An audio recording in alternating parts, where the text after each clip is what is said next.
Joni French. I'm Philip Banowski. And where you from? Delaware. And we are where? We are in Cuba. In La Habana, Cuba. And what brought you to Cuba? A lifelong desire to get here, to see what's happening with the policies and government here, and to share the happiness of the Cuban people, share their life and their style. And what do you say?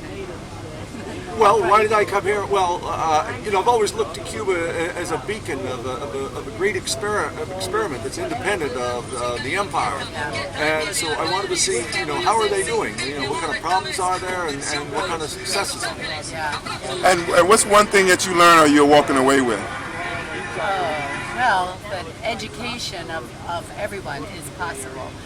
The literacy campaign was just a phenomenal thing to hear as an educator, and I just know it's possible to educate people properly.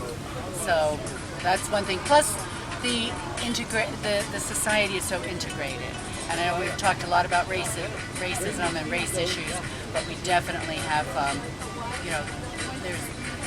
they're definitely way far ahead of than we are in the United States. Well, I second that. And, in the United States, we've got this complex institutional structure of trying to combat racism with affirmative action and everything, but it really seems like here the revolution cut the Gordian knot of racism and simply said, it's done, and we're going to really make sure that everywhere we look, we see, in leadership positions, in the better jobs, in the tourist industry, and all that, we see, a great spectrum of color here.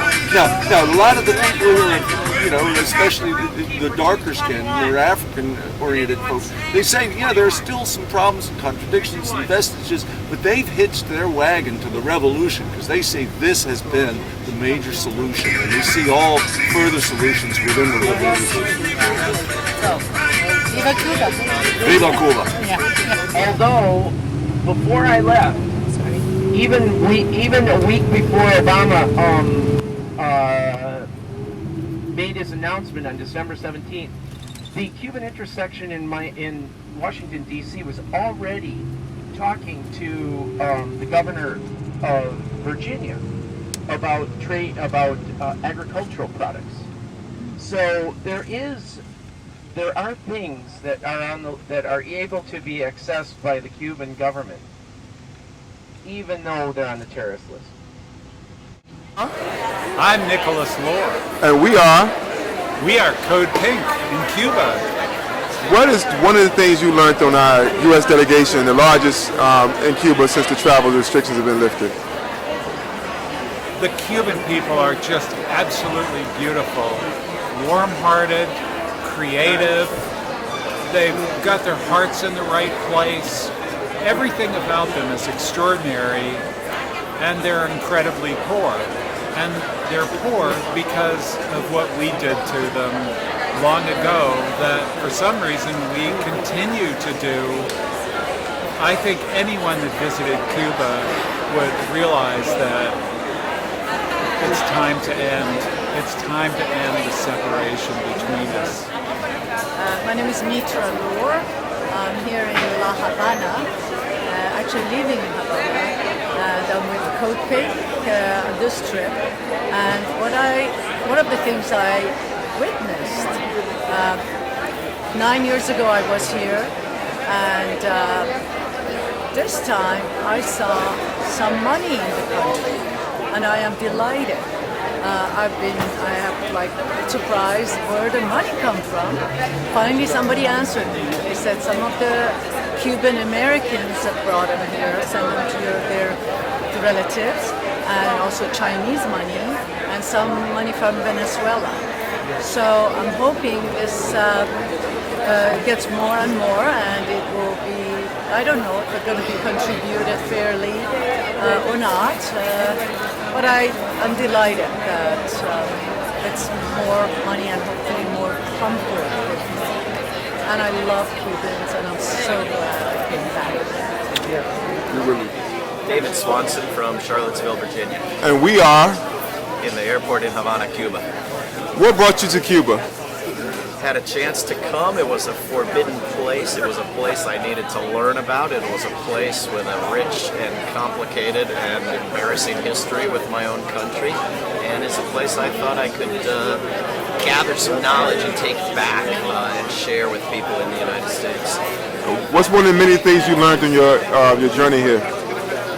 It is a very complicated opening between the United States government and the Cuban government. When one government is trying to normalize relations with another government that it wants to overthrow, or at least radically change, it leads to some bizarre situations and complications, and they could go for better or worse. And the U.S. is going to approve products for import only if they're from the private market in Cuba.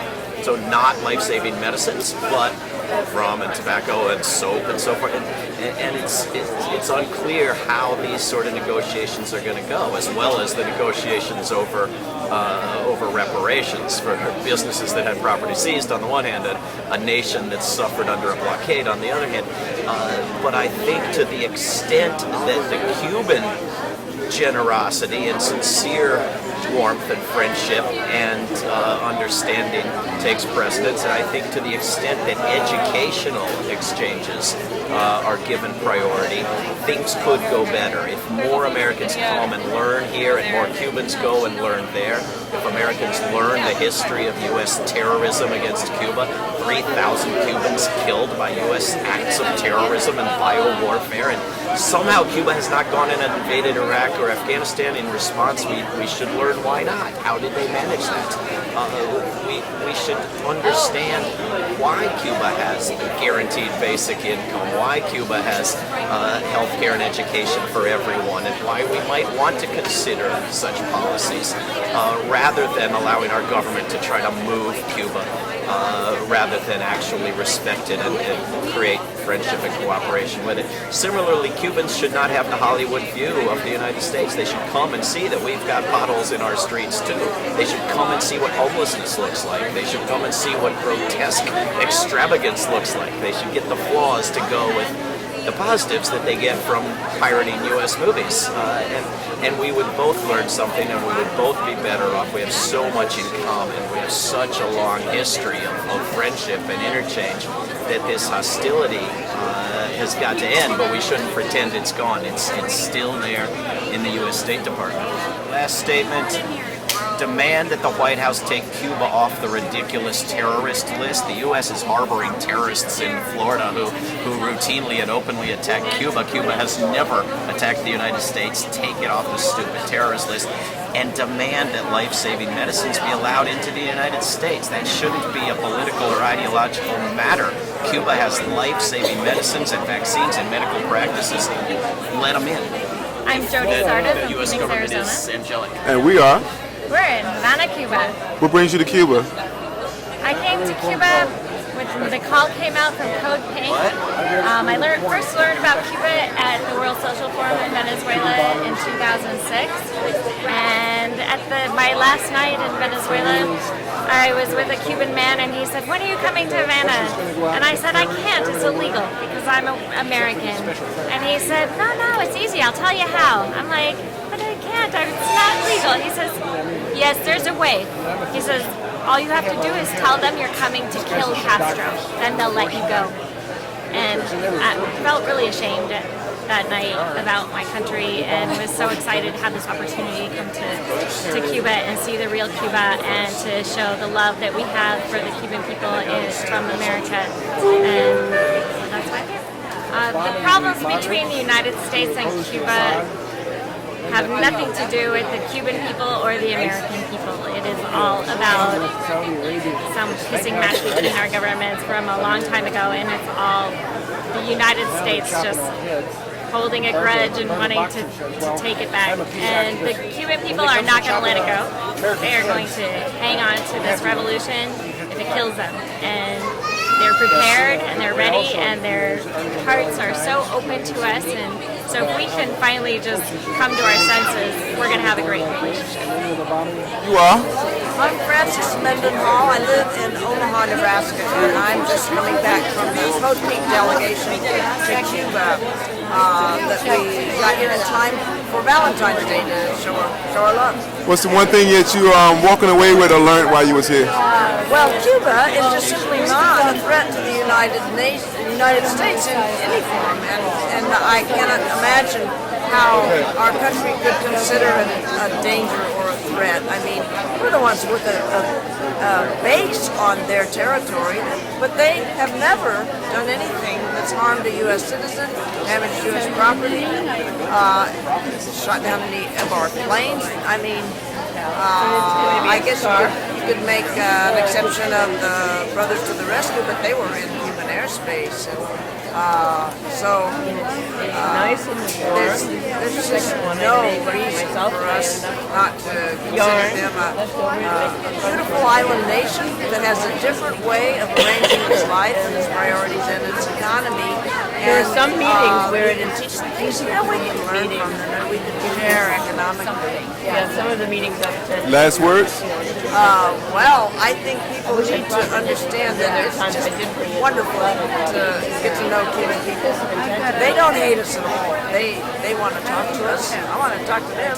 And it's great being here.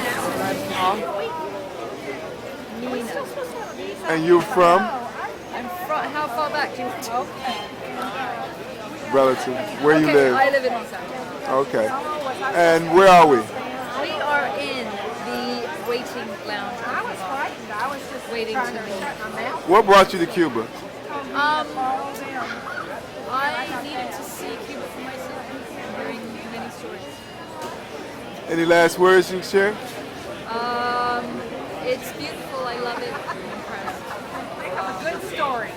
I'm really in love with you.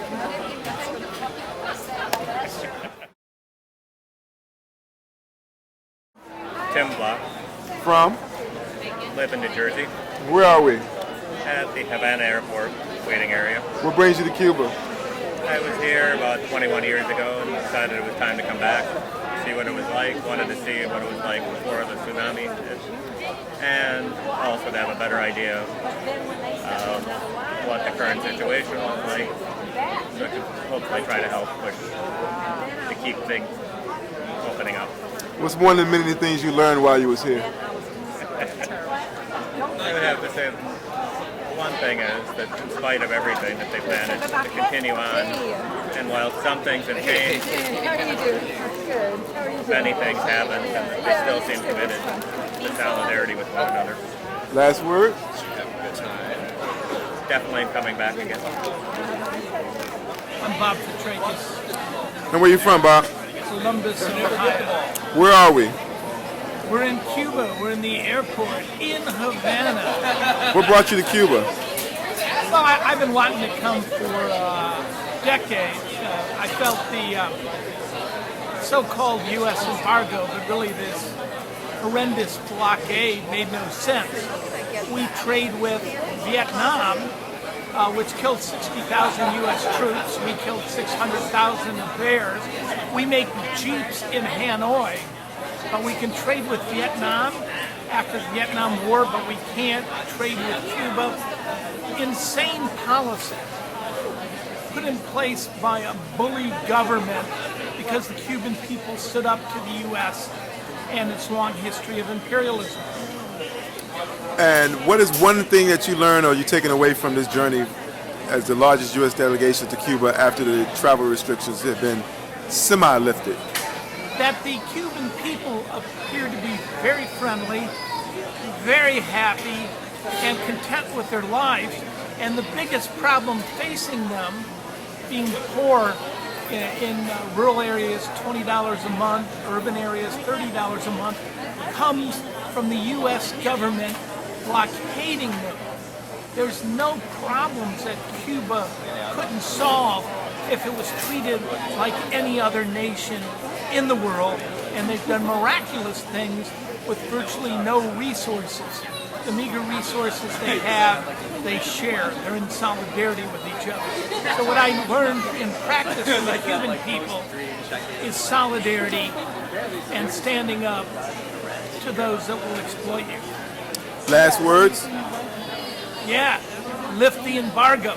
And those of you who are out there wondering about Cuba and how it's a spy state, we're torturing people in Guantanamo here. Stop it. Sharon Perry Thomas. Where you from? I live in Philadelphia, born in Memphis. And where are we?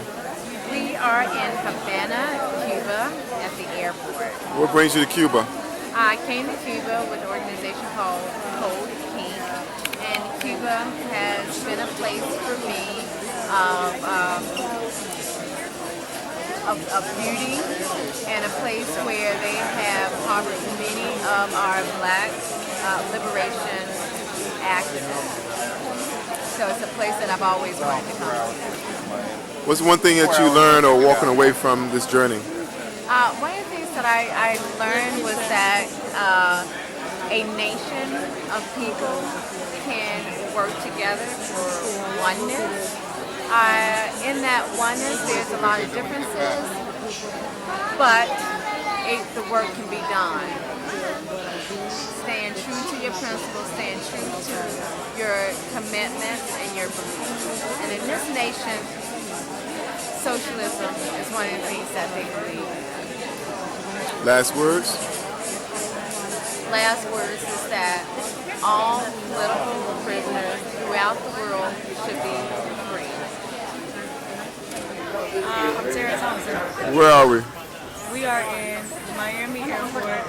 We just returned from Cuba, and I'm slightly disgusted. Why you mad, son? Tell me why you mad. We just came through Border Patrol. There's a certain privilege that comes with the blue passport, which also disgusts me because I get treated like shit in my own country. So the privilege that comes with this disgusts me. And my comrades, my family, with their Congolese passport, are still back there being harassed, I'm sure. Just disgusting. But here we are, back in the States, and I learned a lot from the Cuban people. Like, they know what humanity is. So yeah. What's one thing you what's your closing thoughts? You always said your one. My closing thoughts are so Mother Nihanda said something interesting when we talked to her. She said Cuban people say we have one egg and we're gonna split it between 20,000 people. So if we have one egg, we're gonna feed everyone, which is the exact opposite of the culture in the United States. So I'm gonna work as hard as I can, for as long as I can to make that the culture of my people in the States. My name is Ron Fraser. And where are we? We are in Miami International Airport, just arriving from Havana. What took you to Cuba? Following CODEPINK on Facebook, on Twitter, seeing Medea Benjamin on YouTube, and being inspired by her boldness to challenge the imperialist, racist, white supremacist policies of the U.S. military. And when the opportunity came to travel to Cuba, I didn't know how I would get the money, but I knew I was going by any means necessary, and I'm so glad I did. What is the one thing you're taking away from your trip to Cuba? One thing you learned? The importance of defending, protecting the Cuban Revolution, and keeping the goals of that 1959 revolution intact, making sure that U.S. involvement in diplomatic relations does not mean the undermining of that revolution the way that the U.S. is trying to undermine revolutions in Venezuela, and the way they did essentially in Grenada in '83. So I am most inspired and humbled by my experience with the Cuban people, and I'm looking forward to developing strong relationships with them that undergird and strengthen our knowledge of the history and the importance of the Cuban Revolution for people of color all across the world. The last word? Thank God for this trip. Kimon, you're awesome. I hope I'm getting this pronounced your name. And Medea Benjamin, you are an inspiration. I love meeting Henry Heredia, Alexander Pineda, strong, beautiful black Cubans that wake me up in the morning and let me know a new, different, better world is possible. You are? Thomas Clark from Bardstown, Kentucky. That's 35 miles south of Louisville. All right, and what brought you to Cuba? I got an invitation from CODEPINK. As soon as I saw it, I said, I'm going, no doubt. What's one thing that you bringing back from Cuba or you learned while you was there? I learned that the Cuban people are more united than I had anticipated, and that they are, for the most part, as much as I could ascertain, happy, and they're not complaining about a lot of things. The ones I talked with, this was not just from our official guests that talked to us, but the guy on the street. I talked to several young men on the street who I thought were quite honest with me, and they told me the quote true story, which is very little different from the official story. Always a little different. Understand what I mean? Yeah, always a little different, isn't it? Well, what's your last words about this trip? The last words is I would like to inform other people what I've been informed of this week, and have a much more friendly relationship with Cuba, praise them for what they have accomplished since the revolution, 1959, and we're very much misled by our government, I believe, and we need to be friends. There's no need to be enemies. I love Cuba.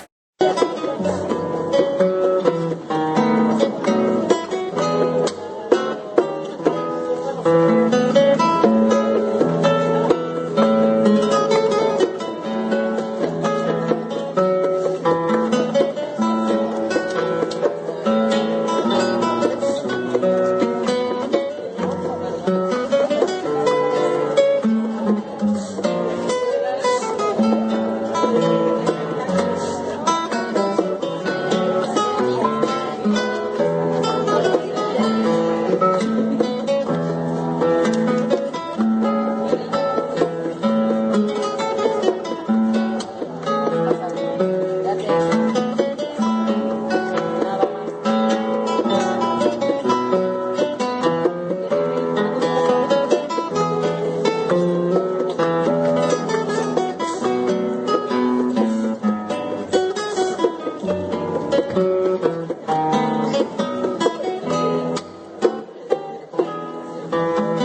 you.